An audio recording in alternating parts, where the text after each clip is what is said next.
Hi, welcome to the installation video for AquaLogic Plus Luxury Vinyl Rigid Core Plank. This material is 4 millimeters thick. It has a beautiful wood tone on the front and a rigid bottom. It goes together with an angle-angle installation method, which I'll explain to you shortly, and it's suitable for use over any subfloor that is relatively flat and free from imperfections. Minor imperfections are acceptable, but you need to be concerned that if you have any deep bellies or big gaps or large cracks, they would have to be filled in advance and repaired. If you were to use the material over a concrete subfloor, which is perfectly fine, just as is, you might find that the floor is just a little loud or possibly could have been a little softer underfoot, in which case you would use an underlayment. In the event that you use an underlayment, you would use something such as this. This happens to be called Rest Assured. This is 1 millimeter thick. It's extremely dense and it's an EVA. This would be laid down on the floor, shiny side down, flat side up, and then the flooring would be installed directly over the underlayment. Once again, it's optional, but it will give you a quieter, softer floor. Let's talk about the tools you'll need for the installation of AquaLogic Rigid Core Luxury Vinyl Plank. These are knee pads. They help with comfort and protecting your knees for installation. Safety glasses to protect your eyes. A tape measure for measuring the room for layout and for cutting your materials. Pencils for marking. A T-square for marking and cutting. A box knife, a utility knife for cutting the material. A rubber mallet for installing the material. Tapping blocks, they come in various sizes and shape, whichever suits you best is the one to use. And a pull bar for tight corners, the end of a run, or times when you have difficulty tapping, you tap against the end of the pull bar. A long straight edge for long cuts and marking may come in handy, and spacers for the perimeter of the room during installation. So let's get started with the installation. For this layout, I've decided that the first piece is going to be 2 feet long. So I make a measurement, and I always pay attention to whether or not I'm measuring from the rough edge or the finished edge. And I always start with the tongue facing the wall that I'm working away from, which would be this position. So now that I know this is my beginning and I want to butt this end up against my spacer, I take my tape measure and I get my length, I make my mark. I put a pencil mark just as a guide. I double check that I have it there. I take my utility knife with a nice sharp point, and I can keep my fingers away using this portion of the T-square, and I score the material. Usually 3 passes will do the trick, and then I find a place where I can break it. So that's known as score and snap, and that would be the first piece of my run. Using the angle-angle method, the starting of the layout begins with the short end first. So I put the short end together, and I'm going to go down the road here, but I have to make sure my joint is exact. I want everything to be tight and right angles. So the leftover piece I start to use as my bridge piece. I put the bridge piece together, and I notice that it's not laying down exactly flat. So that means that I must have to tap my piece in a little more tightly until I get my bridge piece to lay flat. That tells me that my short joint is good to go. And when it is, I can remove my bridge piece and I can slide my material into position using my spacers to make sure I maintain an equal reveal around the room,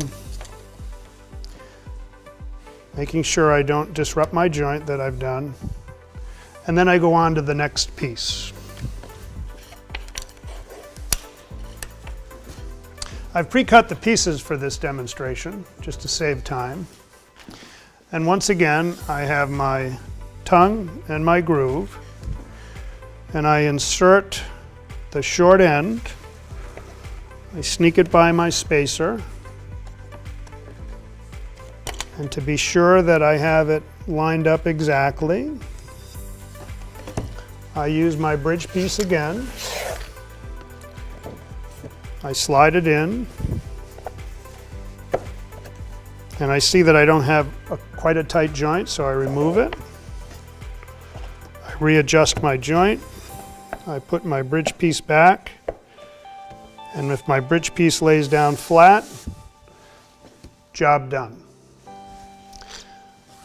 Put my spacers in place, keeping the reveals equal.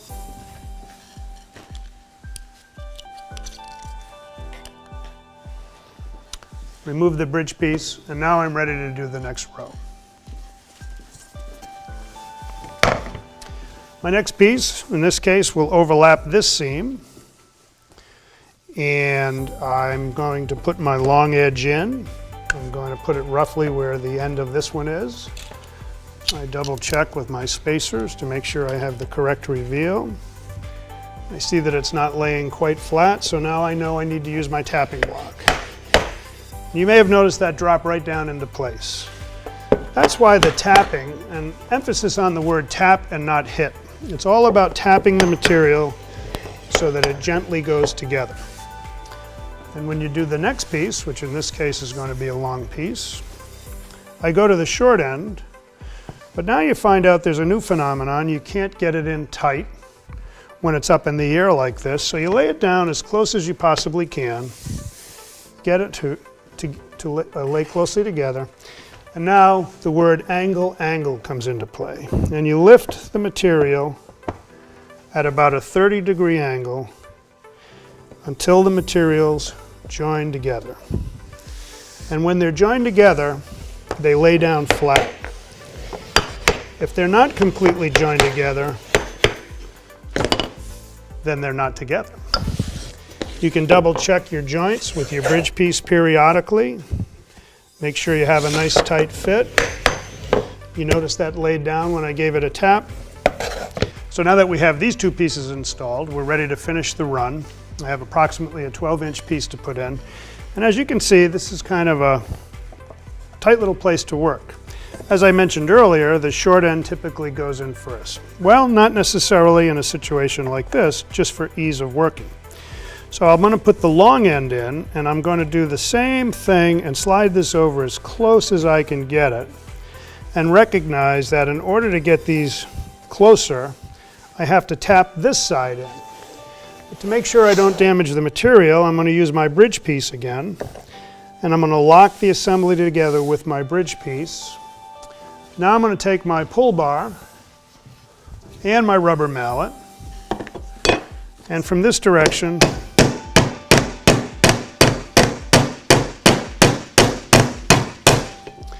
I'm going to tap it until it's snug as a bug, which it is. And once again, the test is the bridge, and if the bridge lays flat, you know you have a good joint. So now, to finish up the room, I'm going to repeat my steps, working from this side to that side, which normally you would think left to right, working away from the wall that you started on. It happens to be opposite for me now, but left to right, working away. I'm going to do that now and show you the finished product.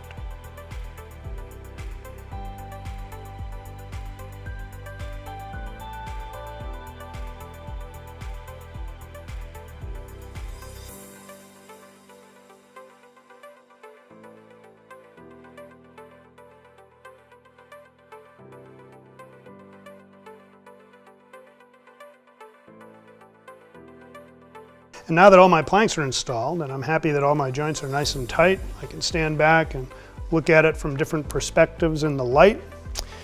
I'm ready to finish it up, so I'm going to use quarter round to lock the entire assembly into place. I've pre-cut my quarter round here. It fits in nice and tightly into my corners.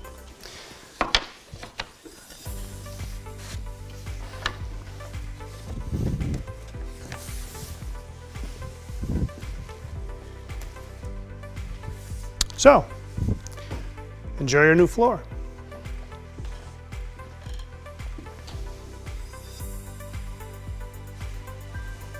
Here are some things to remember when you're working with AquaLogic rigid core luxury vinyl plank.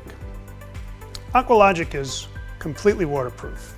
It consists of 70% stone core mixed with 30% PVC. As a result, no acclimation is required. That means you can pick it up at the store, bring it to your home, bring it in, take it out of the box, and start installation immediately.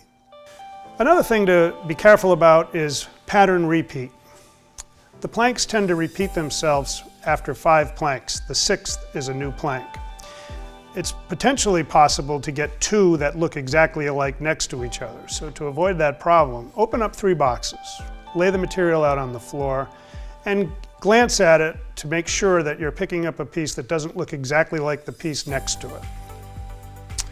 And finally, we often get asked, how long should the first piece be that I start with? Generally, as a rule of thumb, it should be no less than 8 inches.